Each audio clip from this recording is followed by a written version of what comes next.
آپ کے مطابق عوامی انٹرسٹ اس وقت کیا ہے بھائی جان؟ سارے حکمران اسی غم میں مر گئے، انکار ہی ملا ہے عمران سے، بیعت نہیں ملی۔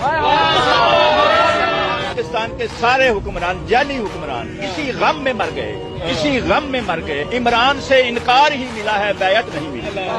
ایاک نعبد و ایاک نستعین سے بات اب آگے بڑھ چکی ہے، اب وتواصوا بالحق وتواصوا بالصبر کی منزل ہے۔ اس نے صبر اور حق کی منزل کو اس طرح عبور کیا ہے کہ اب جسموں سے بات آگے بڑھ کے روح تک پہنچ گئی ہے۔ ہم سنتے تھے سراج الدولہ، ہم سنتے تھے ٹیپو سلطان، لیکن خدا کی قسم ہے ہم نے اس کو دیکھ لیا، ان کو موقع نہیں ملا، ورنہ کیا ہوتا کیا نہ ہوتا۔ اس کو تو ہر روز قدم قدم پہ موقع مل رہے ہیں، چلے جاؤ بھاگ جاؤ بھاگ جاؤ، لیکن بگوڑا نہیں بنا یہ۔ جب یہ ڈٹ گیا تو ہم اس کے ساتھ ہیں۔ اب بات جسموں کی نہیں، اب بات روحوں کی ہے، تو روح کو موت نہیں ہے۔ عمران خان نے موت کو زندگی سمجھ لیا۔ ہم آخری اور پہلی ہماری خواہش یہی ہے کہ ہم عمران خان کو ہی سمجھتے ہیں کہ وہی پاکستان کی واحد حال ہے۔ فرعون، نمرود، شداد، سب یزید سب مارے گئے، سب کی طاقتیں ختم ہوئی، سب کی عقلیں ختم ہوئی۔ آج بھی وہ مولا حسین کی سنت کو پوری کرتا ہوا عمران خان ڈٹا ہوا ہے کہ نہیں مرنا ہے تو حق میں مرنا ہے، ورنہ وہ ٹیپو سلطان والی بات، گیدڑ کی 100 سالہ زندگی سے شیر کی 1 دن کی زندگی بہتر ہے۔ وہ عمران خان اسی راہ پہ چل رہا ہے، ہم اس کے ساتھ۔